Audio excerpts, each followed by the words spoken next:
Mbak, Mbak, Mbak. Assalamualaikum. Hai guys, ketemu lagi nih sama gua Oji. Kali ini kita akan belajar mengaji tentang tata cara menyembelih hewan kurban. Ye ye ye ye ye ye ye ye ye ye ye hore. Yoji, ikutan ya. Ada si Mbak, ikutan aja sini. Kita hari ini ngaji apa, Ji? Tata cara menyembelih hewan kurban. Ya, nggak jadi takut. Tunggu, dengerin dulu nih Mbak. Dengerin ya. Oke teman-teman, langsung aja yuk.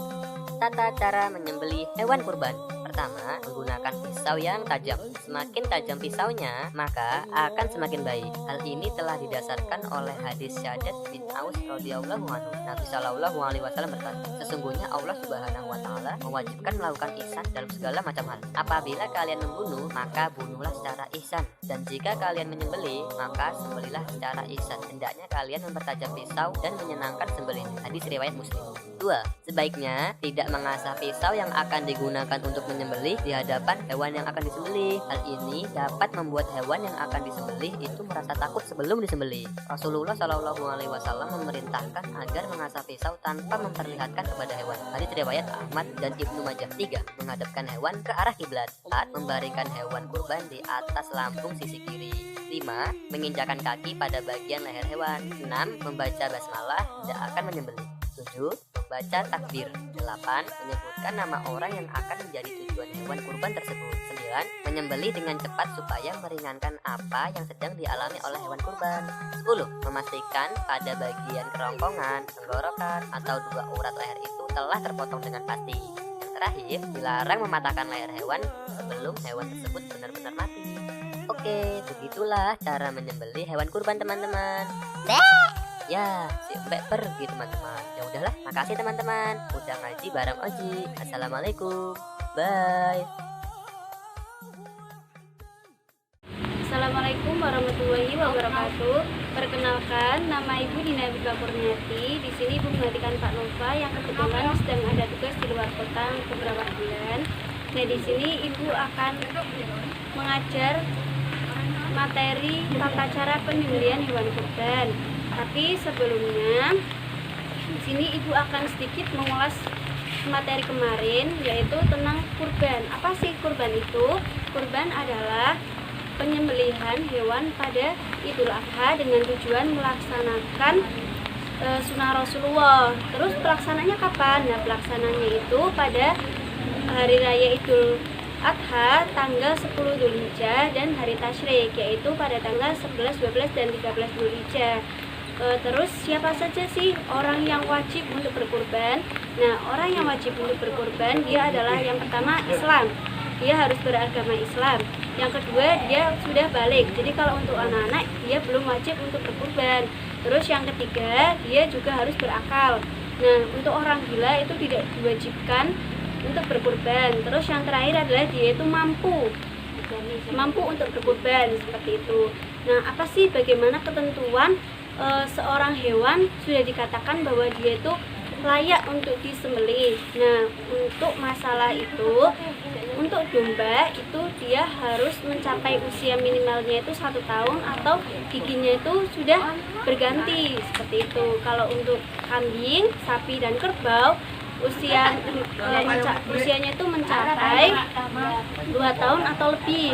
Sedangkan untuk unta dia usianya harus mencapai 5 tahun atau lebih. Nah, sekarang kita masuk pada materi selanjutnya, yaitu tata cara penyembelihan hewan kurban. Tapi sebelumnya kita harus ingat bahwa ketika kita akan menyembelih hewan kurban, alat yang kita gunakan itu harus benar-benar tajam. Jadi untuk pisaunya dia harus benar-benar tajam. Dan ketika mengasah itu tidak diperbolehkan mengasah di hadapan hewan kurban. Karena apa? Dia akan merasa takut ketika akan disembelih.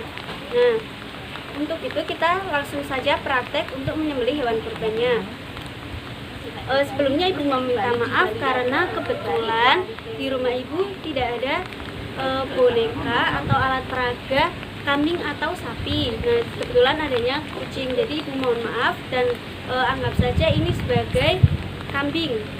Nah, sebelum itu kita harus menyediakan lubang. Nah, di sini Ibu sudah menyediakan lubang untuk menampung darah dari kambing ini.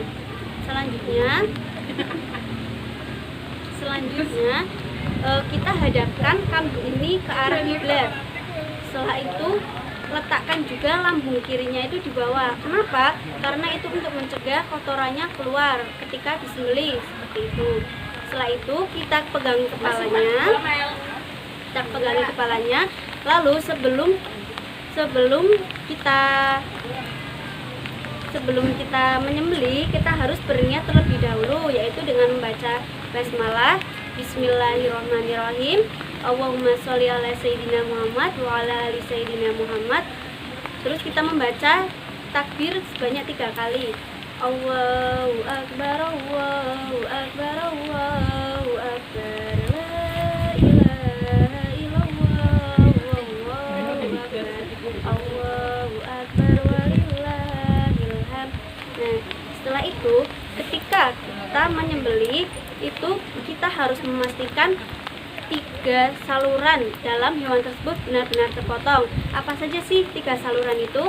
Yang pertama ada saluran tenggorokan, yang kedua ada kerongkongan, dan yang ketiga itu ada 2 urat leher. Nah, kita sebagai seorang penyembelih harus benar-benar memastikan bahwa ketiga saluran tersebut sudah terpotong. Selanjutnya, bagaimana sih ketika kita menyembelih, apakah seperti ini atau ada tata caranya? Nah, untuk tata caranya sendiri itu 1 kali pisau ini tidak boleh diangkat, jadi dia harus 1 kali itu terpotong 3 saluran itu. Kalau belum bisa, itu bisa dinaikkan. Dan ada kalau dari NU sendiri itu menyarankan maksimal 5 kali seperti itu, tapi dengan catatan tidak boleh diangkat seperti itu. Kalau bisa sebelum 5 kali itu 3 saluran itu harus sudah terpotong seperti itu. Nah, terus apa sih yang tidak diperbolehkan ketika kita menyembelih hewan kurban? Yang pertama, kita menggunakan pisau yang tumpul. Itu tidak diperbolehkan karena akan menyakiti hewan kurban tersebut. Terus kita juga tidak diperbolehkan memotong itu dari belakang, itu tidak boleh. Terus memutuskan kepalanya itu juga tidak boleh. Terus ketika hewan tersebut belum mati, terus kita langsung menguliti dan memotong-motong itu tidak diperbolehkan. Jadi harus benar-benar hewan tersebut mati terlebih dahulu, baru kita boleh memotong dan mengulitinya. Ya, itu materi dari Ibu. Sekian dari Ibu. Wassalamualaikum warahmatullahi wabarakatuh.